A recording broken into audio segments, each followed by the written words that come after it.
আমি মোহাম্মদ আমির হামজা, কুষ্টিয়া ৩ সদস্য প্রস্তাব করিতেছি যে স্থানীয় সরকার বিভাগ বিষয়ে আলোচনা উত্থাপন কল্পে হিসাবের খাত ১৩৭, স্থানীয় সরকার বিভাগ শিরোনামাধীন ৩৪ নম্বর দাবি হইতে ৪০০ টাকায় হ্রাস করার হক এই প্রস্তাব করছে।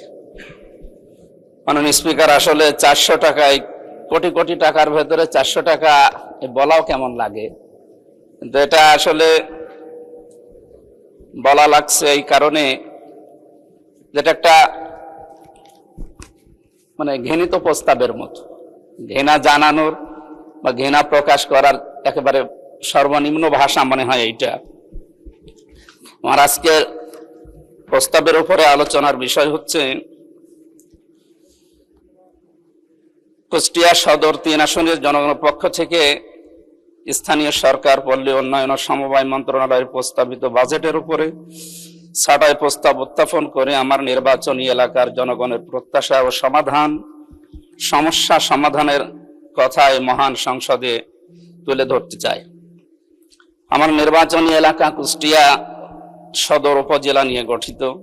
জেলা প্রশাসনিক ও বাণিজ্যিক কেন্দ্র হওয়া সত্ত্বেও স্থানীয় সরকার ব্যবস্থার বিভিন্ন সীমাবদ্ধতার কারণে এই এলাকার জনগণ কাঙ্ক্ষিত সেবা, নাগরিক সেবা থেকে এখনো পর্যন্ত বঞ্চিত হচ্ছে।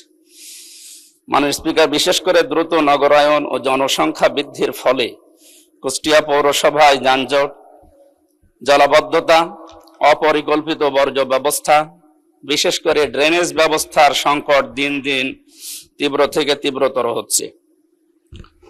শহরের বিভিন্ন সড়ক ও ড্রেন সংস্কারের অভাবে বর্ষা মৌসুমে সাধারণ মানুষের চলাচল চরম দুর্ভোগ এবং দুর্ভোগের চরম আকার ধারণ করছে। অন্যদিকে কুষ্টিয়া সদর উপজেলার বিভিন্ন ইউনিয়নে এখনো অনেক গ্রামীণ সড়ক, সেতু ও কালভার্ট সংস্কারের প্রয়োজন রয়েছে। বিশেষ করে বাংলাদেশের ঐতিহ্যবাহী এলাকা চাউলের জন্য খ্যাত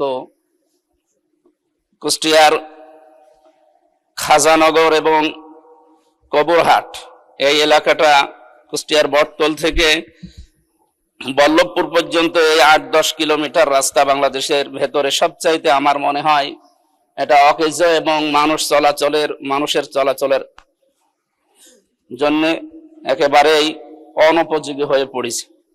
সুতরাং এই অবকাঠামোর উন্নয়ন অপরিহার্য। জরুরি পানি ব্যবস্থা সরবরাহ এবং কুষ্টিয়াকে আধুনিক করার জন্য স্থানীয় সরকার মন্ত্রণালয়ের যে সমস্ত বাজেটগুলো সামনে আছে এগুলোর পূর্ণাঙ্গ প্রকল্প বাস্তবায়ন আমরা দাবি করছি। ধন্যবাদ মাননীয় সদস্য।